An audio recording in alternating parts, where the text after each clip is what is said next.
Mwen diye, nou pa sa kompran sa la Nou mande, ki les ki ka ba nou limye Mizik la kay nan je, ou ki yo deside Fe nou pedi chime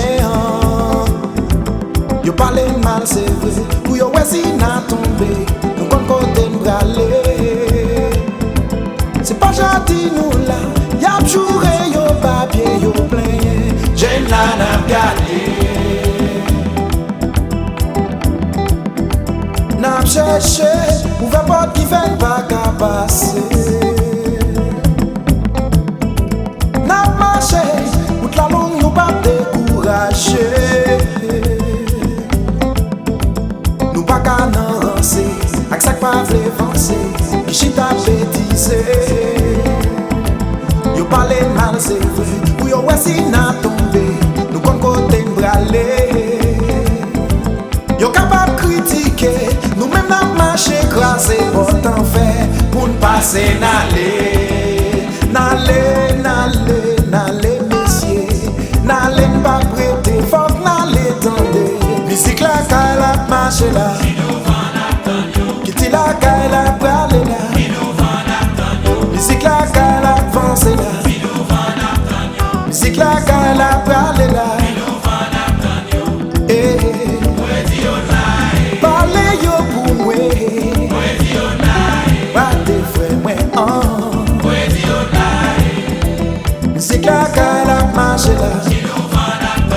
Kiti la kay la panse la Mizik la kay la manche la Parle yo pou mwe Adje fwe mwen Mavoye di yo pou mwe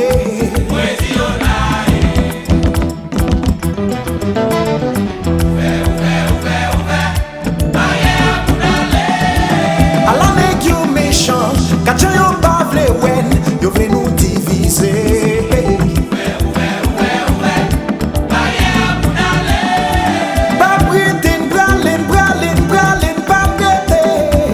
Fon ale tande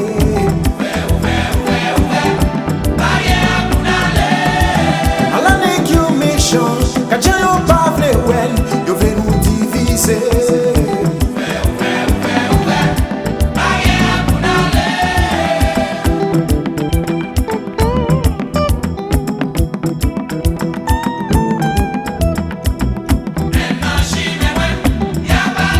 Si bonje sel ki genye je pou l'gade Se bonje sel ki genye, je pou l'gade Se bonje sel ki genye, je pou l'gade San fam yo la Peyim nan la Kil tim nan la Enmin yo la Fon voyeje gade yo pou mwen souble Si bonje sel ki genye, je pou l'gade Si bonje sel ki genye, je pou l'gade Si bonje sel ki genye, je pou l'gade San fam yo la Kil tim nan la Enmin yo la Peyim nan la Fon voyeje gade li pou mwen souple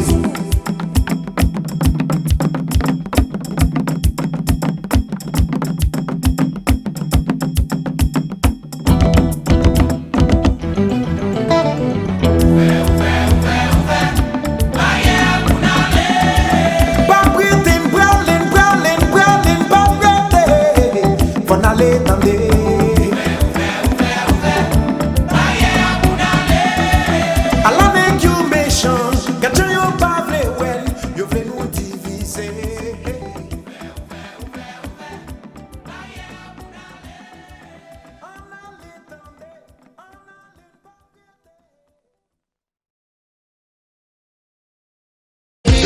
bay discours pa yo, mais ça nan cœur même dévoilé. Le monde pour incontrôlable et la plat tout en est allé. Plus au cas ouais, pas de raison pour occuper mon cap parler. Déjà fin d'écrit yo, et au bien ouais, ça cause y'a parlé. Yo toutes ces maniguettes, yo plan bataille yo qui t'a tracé. Ça y a cherché à pas bien faire, tellement faire confiance souple. Pas quitter yo jouer dans maillot, c'est la haine pour une sa puissance. Chérie, c'est nous pour éviter même l'un qu'on a monde tout puissant. Vous c'est tout nan moins l'esprit, nous faisons pour vous qui m'a chanté. Vous c'est tout nan moins des pieds, nous faisons pour vous qui n'existait. Assurez quoi, dernier parole, moins le map est passé. Dernier livre sous l'estomac, moins moment m'a enterré. Just listen.